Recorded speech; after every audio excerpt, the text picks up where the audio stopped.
구독자 여러분 안녕하세요. 무지건강 박쌤입니다. 또 한 주는 어떻게 보내셨나요? 더위가 이제 조금 꺾이는 것 같긴 하지만 여전히 많이 덥습니다. 물론 더워야 곡식이 있기는 하겠는데 어쨌든 간에 너무 더워서 저는 개인적으로 좀 너무 힘든 나날들을 보내고 있지 않나라는 생각을 해봅니다. 자, 이제 지난주에 이어서 이제 2장으로 어지럼증 완치 설명서, 주변에 정말 어지러운 분들 많으시더라고요. 그래서 2장은 이제 어지러울 만큼 다양한 어지럼증의 종류, 그래서 정말 어지럼증을 일으키네요. 그죠? 예. 그래서 이제 51페이지에 보게 되면 어지럼증의 개성 파악하기, 그래서 나의 어지럽다와 너의 어지럽다는 같은 말이 아니다라는 제목을 가지고 이제 시작이 됩니다. 어지럼증은 병명이 아니라 환자가 느끼는 증상입니다.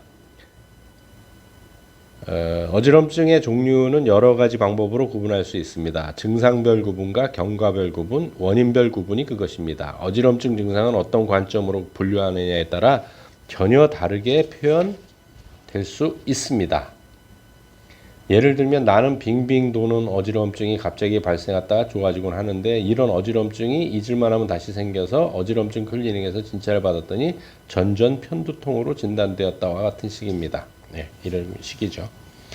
그래서 이제 뭐 X축은 이제 증상과 결과 증상이고, Y축은 결과고, Z축은 이제 원인이고, 뭐 이런 얘기들이 나오는데, 그러니까 증상별 어지럼증, 나는 이렇게 어지럽다. 그래서 이제 어지럼증의 증상은 매우 중요합니다. 증상이란 환자가 주관적으로 인식하는 상태나 느낌을 말합니다. 어지럼증의 증상에 따라 크게 세 가지로 나눌 수 있습니다. 현훈증과 보행실조증, 비특이적 어지럼증이 그것입니다. 뭐 이거 되게 그냥 이름만 들어도 대충 아시겠죠. 현훈증은 자신은 가만히 있는데 주변이 빙빙 도는 것 같은 어지럼증을 지칭합니다. 현운이라는 한자에서도 알 수 있듯이 가만히 있어도 주위가 빙글빙글 도는 회전성 어지럼증을 말합니다. 현운증이요. 그 다음에 이제 현운증을 느끼는 환자들은 심한 어지럼증으로 인해 메스꺼움, 구토, 설사, 식은땀 등의 증상을 동반하기도 합니다. 현훈증은 균형을 잡는 신경계에 급성으로 이상이 생겼을 때 주로 발생합니다. 보통 급성 어지럼증으로 발생하는 편이며 증상이 매우 심하기 때문에 환자가 견디기 어려울 정도의 고통을 호소합니다. 두 번째는 보행실조증은 마치 술 취한 사람이 비틀비틀 길을 걷는 것처럼 땅이 울렁거리고 중심을 잘 잡지 못하는 어지럼증을 말합니다. 가만히 앉아있을 때는 별 이상이 없지만 일어서서 움직이려 하거나 걸으려고 할 때 몸의 균형을 잡을 수 없습니다. 마치 술 취한 사람처럼 비틀거리거나 몸이 한쪽으로 기우뚱하며 기우는 느낌이 들거나 똑바로 걸으려고 해도 대각선으로 걷거나 갈짓자로 걸음을 걷는 경우가 여기에 해당됩니다. 마지막으로 이제 비특이적 어지럼증이죠. 몸이 붕 뜬 것 같거나 어쩔어쩔한 어지럼증은 비특이적 어지럼증으로 분류합니다. 현운증과 보행실조증을 제외한 나머지 어지럼증이 여기에 해당합니다. 크게 세 가지로 나눈답니다. 현대의학은. 그래서 어지럼증의 증상을 세 가지로 구분하기는 하지만 모든 어지럼증을 이 기준으로 깔끔하게 나눌 수 있는 것은 아닙니다. 증상이 복합적이거나 매번 다른 양상을 띌 수 있고 병의 경과에 따라 혹 개인의 상황에 따라 얼마든지 달라질 수 있기 때문입니다. 제가 이 책을 다른 책도 이렇게 어지럼증에 관련된 게 한 4권 정도 서점에서 봤는데, 조금 읽어보니까 이 책이 이렇게 객관적으로 굉장히 잘 쓰셨더라고요. 그래서 참 고마우신 박사님이신데, 그래서 이제 또 지금도 여기 얘기를 하지만 혹 개인의 병의 경과에 따라 혹 개인의 상황에 따라 얼마든지 달라질 수 있기 때문입니다. 이게 과연 어지럼증만 해당되는 얘기일까요? 그렇지 않거든요. 그래서 이 책이 상당히 저는 괜찮다고 느꼈던 책 중에 하나라서 선택을 한 겁니다. 그 다음에 이제 Y축 얘기가 나오면서 어지럼증, 나는 이제 언제 어지럽다, 이제 이런 얘기입니다. 어지럼증은 경과에 따라 크게 급성과 만성, 재발성으로 나눌 수 있습니다. 급성 어지럼증은 이전에 어지럼증이 없던 상태에서 갑자기 발생하는 어지럼증을 말합니다. 특별히 어지럼증의 증상이 없다가 어느 순간 갑자기 어지럼증이 급습하는 경우입니다. 만성 어지럼증은 3개월 이상 지속적으로 어지럼증을 느끼는 경우에 해당합니다. 재발성 어지럼증은 급성 어지럼증이 발생하고 완전히 혹은 부분적으로 회복되었다가 다시 악화되기를 반복하는 어지럼증입니다. 그러니까 그림으로 아주 이해하기 쉽게 이렇게 급성과 뭐 만성과 이제 이렇게 해가지고 어떤 증상으로 나타난다라고 그림까지 돼 있고요. 또 이제 원인별 어지럼증, 나는 이 질환 때문에 어지럽다 이렇게 얘기되는 거죠. 어지럼증의 원인은 어떻게 나눌 수 있을까요? 크게 5가지로 나눌 수 있습니다. 중추성 어지럼증과 말초 전전성 어지럼증, 전전성이니까 귀 때문에 어지러운 거겠죠. 뇌과적 질환에 의한 어지럼증, 심리적 원인에 의한 어지럼증, 그리고 이 4가지 원인이 복합적으로 작용하는 어지럼증입니다. 첫 번째 중추성 어지럼증은 뇌줄기와 소뇌를 포함하는 중추신경계에 이상이 생겨 발생하는 어지럼증입니다. 대표적인 질환으로는 뇌졸중과 뇌종양, 파킨슨병, 소뇌실조증후군, 전정 편두통 등이 있습니다. 중추성 어지럼증은 급성, 재발성, 만성의 경과로 나타날 수 있습니다. 또한 마비나 감각장애, 사물이 2개로 보이는 복시, 시야장애, 말을 이해하지 못하거나 말을 하지 못하는 언어장애, 발음이 어눌해지는 구음장애 등 신경학적 증상이 동반되고 증상이 심하지 않아도 자세 불안이 나타나는 경우가 많습니다. 두 번째, 말초전전성 어지럼증은 속기의 전정기관과 전정신경에 관련된 이상 때문에 발생하는 어지럼증입니다. 대표적인 원인 질환으로는 양성 돌발 두위 현훈과 이석증입니다. 이석증의 정식 병명이 이거예요. 양성 돌발 두위 현훈증입니다. 이석증과 전정신경염, 메니에르병 등이 있습니다. 말초 전정성 어지럼증은 강도가 매우 심한 현훈증으로 발생하는 경향이 있으나 중추성 어지럼증에 비해 비교적 회복이 빠르고 적절한 치료를 받으면 큰 후유증이 남지 않는다는 특징이 있습니다. 귀에 이상이 있어 생기는 증상이기 때문에 청력 이상을 동반할 수 있습니다. 라고 얘기를 하고요. 세 번째, 뇌과적 질환에 의한 어지럼증은 심혈관계 이상이 생기거나 약물 또는 만성질환 등에 의해 발생합니다. 기립성 저혈압과 심부전, 부정맥, 당뇨를 앓고 있거나 평소 혈압약이나 전립선 약 등을 복용할 때 나타나는 어지럼증이 여기에 해당합니다. 네 번째, 시민성 어지럼증은 심리적인 문제가 주된 원인으로 작용하는 어지럼증입니다. 정신심리적 문제에 의한 질환이 기본 원인이 되며 그와 관련된 약물을 복용하다가 부작용으로 발생할 수 있습니다. 공황장애나 우울증, 지속성 체위, 지각, 어지럼증 등이 있습니다. 우울증이나 불안장애 같은 정신과 질환이 주요 원인일 경우도 있고 어지럼증이 심리적인 문제를 유발해서 증상이 지속되는 경우도 있습니다. 네. 마지막으로 복합성 어지럼증은 위에 소개한 4가지 원인이 복합적으로 작용하는 어지럼증입니다. 원인으로 따지면 이렇게 5가지가 있다라는 거죠. 그냥 어디에 해당되는지에 따라 치료 방법이 달라져야 되는 겁니다. 사실은 치유 방법도 달라져야 되는 거고요. 그래서 이제 64페이지에 어지럼증과 관련된 잘못된 상식들 해갖고 우리가 이제 정말 잘못 알고 있는 상식들을 좀 몇 가지를 적어 놓으셨더라고요. 좋은 치료는 바른 진단에서 나옵니다. 바른 진단은 병에 대한 바른 이해에서 출발합니다. 막혔다가 다시 흐르도록 해주고 넘친다면 막아줘야 합니다. 병에 있어 가장 무서운 것은 억측과 오해입니다. 너무 가볍게 생각하는 것도 너무 두려워만 하는 것도 문제지만 가장 심각한 것은 정보과잉의 시대에 부적절한 정보와 잘못된 상식으로 자가 치료를 하다가 증상을 악화시키고 치료 시기를 놓치는 경우입니다. 그래서 65페이지에는 빈혈로 오해되는 경우 역사가 오래된 잘못된 상식이랍니다. 우리나라 사람들은 빈혈 이꼬르 어지럼증이라는 등식에 익숙한 것 같습니다. 어지럼증으로 진료실을 찾는 환자가 어지럼증의 원인을 빈혈로 착각하는 경우가 많습니다. 대부분이 그래요. 어지러움은 빈혈이라고 생각을 하죠. 네, 그게 아닌 케이스는 너무 많은데. 그러면 빈혈은 어떤 질환일까요? 정확한 의학적 정의는 혈액 속의 헤모글로빈 수치가 12g 이하일 때를 빈혈이라고 합니다. 어지럼증을 호소하는 환자의 혈액검사 결과에서 간혹 빈혈이 발견되는 경우도 있습니다. 그렇다고 해서 그 환자의 어지럼증이 빈혈 때문이라고 할 수 있을까요? 답은 대체로 그렇지 않다입니다. 빈혈로 어지럼증이 오려면 혈중 헤모글로빈 수치가 7g 이하는 되어야 합니다. 하지만 이렇게까지 적혈구가 부족하면 어지러움증에 앞서 전신 위압감과 호흡곤란 등의 증상이 나타납니다. 또 영양결 피부로 오해하는 경우가 기가 허해서 어지럽다. 이거는 뭐 우리 예전부터 어르신들이 하신 말씀입니다. 지금은 영양결 피부 시대를 지나 오히려 과잉인 시대를 살고 있습니다. 제 말이 이렇습니다. 정말 동감하는 말입니다. 영양과잉의 시대에 심각한 선행질환이 없는 상황에서는 영양 부족이나 결핍이 어지러움증을 일으키는 주 원인인 경우는 거의 없습니다. 이런 상황에서 며칠 식사량을 줄인다고 어지러움증이 올 수 있을까요? 그런 일은 없습니다. 또 소화불량으로 오해하는 경우 체하면 어지럽다. 어지러움증의 원인에 관해 빈혈과 영양실조 다음으로 많은 오해가 소화불량입니다. 어지러움증이 발생할 때 속이 메스꺼리거나 소화가 안 되는 증상이 동반될 수 있는데 종종 소화불량으로 인해 어지러움증이 생긴 게 아닌가 착각하는 것이죠.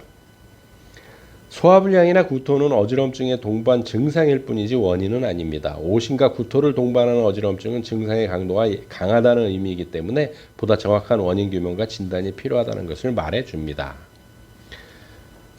또 대단히 큰 오해는 이제 귀 문제로 오해하는 경우 달팽이가 한 어지러움증, 뭐 어지러운 것은 귀 때문이다. 이것도 굉장히 잘못된 추측이라는 거죠. 달팽이관이 잘못되는 어지러움증이 올 수 있다고 오해하기도 합니다. 아마 소용돌이 치는 것처럼 생긴 달팽이관의 모양 때문에 그런 착각을 하는 것 같습니다.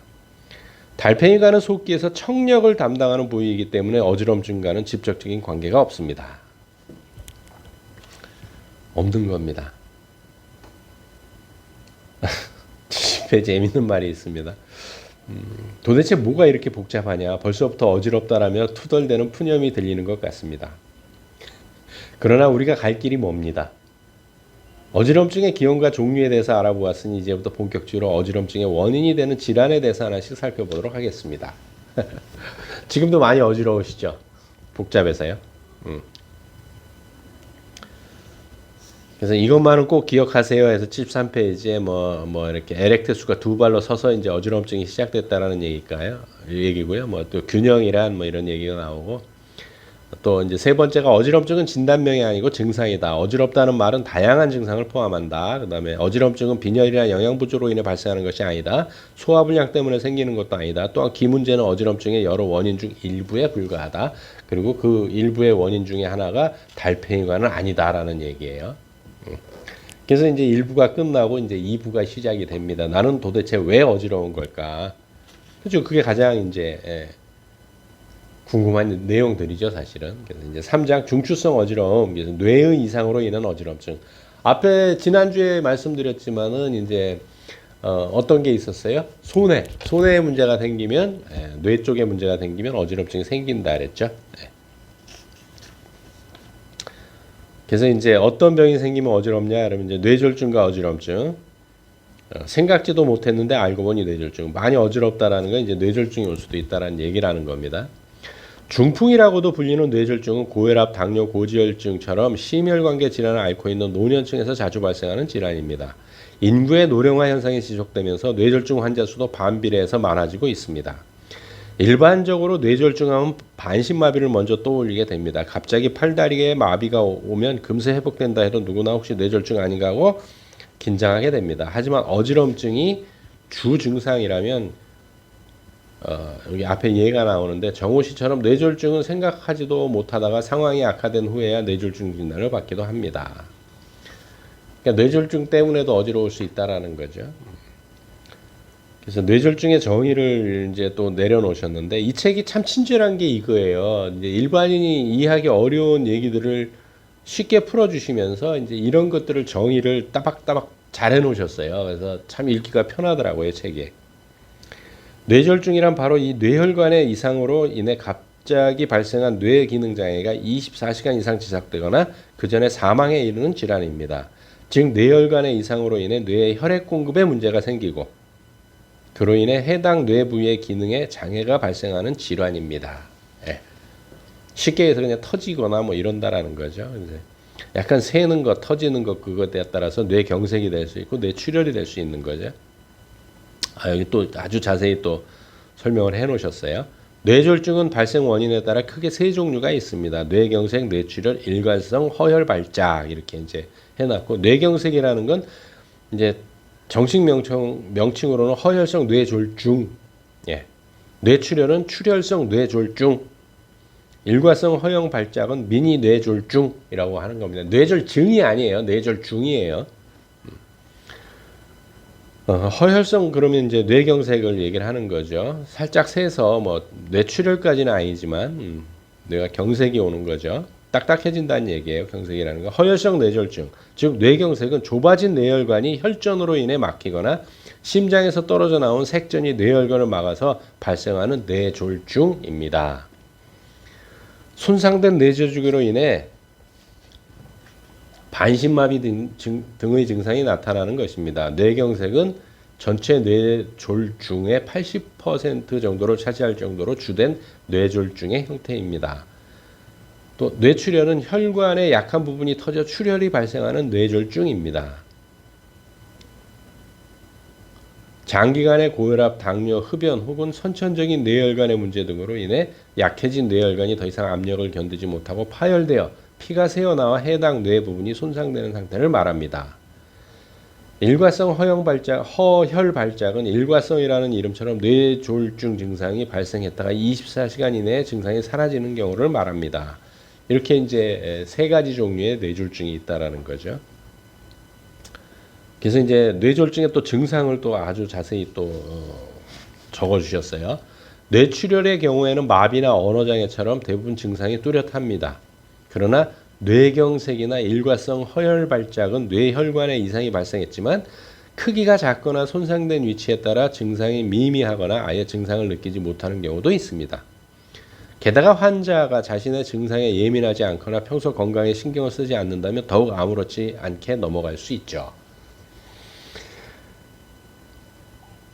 뇌졸중은 많은 경우 지각할 수 있는 증상으로 나타납니다.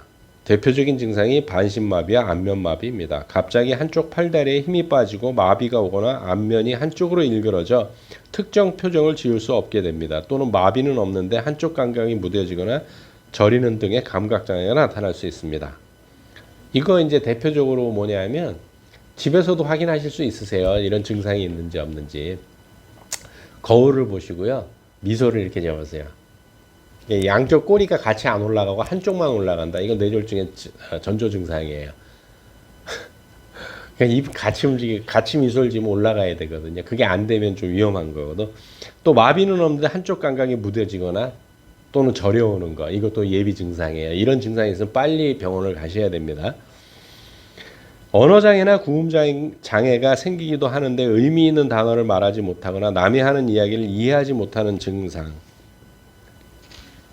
언어를 이해하고 말할 수는 있지만 발음이 어눌해지고 혀가 둔해지는 증상이 여기에 해당합니다. 때로는 갑작스럽게 사물이 둘러 보이는 복시나 한쪽 눈이 안 보이거나 흐려지는 시야장애 등 시력과 관련된 증상이 발생할 수 있습니다.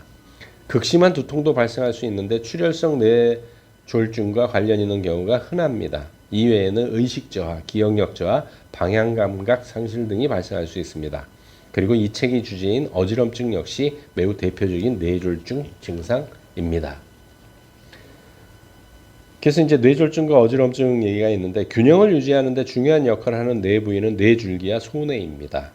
뇌줄기와 소뇌는 뇌혈관 중에서 척추 기저동맥으로 동맥이 담당하는데 이 혈관의 이상으로 인한 뇌졸중은 전체의 20-30%가량을 차지합니다. 어지럼증은 척추 기저동맥 뇌졸중의 가장 흔한 증상입니다.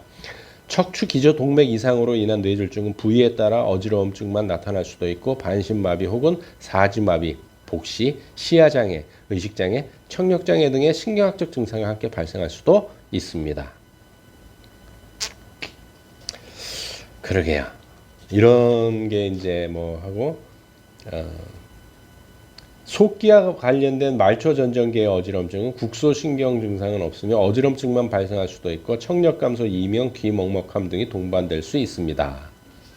그래서 87페이지에는 뇌졸중의 이제 진단과 치료해가지고 나오는데 뇌졸중에서 이 골든타임은 매우 중요합니다. 뇌세포의 혈액 공급이 정지된 이후 5분 이내로 뇌 손상이 시작되기 때문에 뇌졸중의 골든타임은 아무리 길게 잡아도 3, 4시간입니다. 이 시간 안에 뇌졸중 여부를 진단하고 치료해야 뇌 손상을 최소화할 수 있습니다. 아까도 말씀드렸잖아요. 이런 치료도 되게 중요하지만 거울로 한 번씩 보세요. 거울로 한 번씩 보시고 이제 오늘 뇌졸중까지 이렇게 할 건데 거울을 보시고 입꼬리를 올려서 웃어 보십시오. 양쪽이 같이 올라가면은 아직은 그런 건 없고 또 아까 말한 대로 한쪽이 저리거나 이런 현상들 그렇게 한다면 빨리 병원을 가보셔서 한번 해보시는 것도 검사를 해보시는 게 아마 가장 좋지 않을까 생각을 하고요. 많이 덥습니다. 아직도 많이 덥고요. 원래 이제 추석 전까지는 더웠는데 예년에 비해서 너무 덥습니다. 근데 이제 올바른 얘기인지 아니면 불행한 얘기인지 모르겠지만 올 여름이 가장 시원한 여름이라고 합니다. 더 건강에 신경 쓰시고 물, 수분 충분히 섭취하시고요. 행복한 마음으로 또 한 주를 보내시기 바랍니다. 명절 잘 보내시고요. 명절 때는 한 주 건너뛸까 생각합니다. 예, 즐거운 명절 보내십시오. 수고하셨습니다.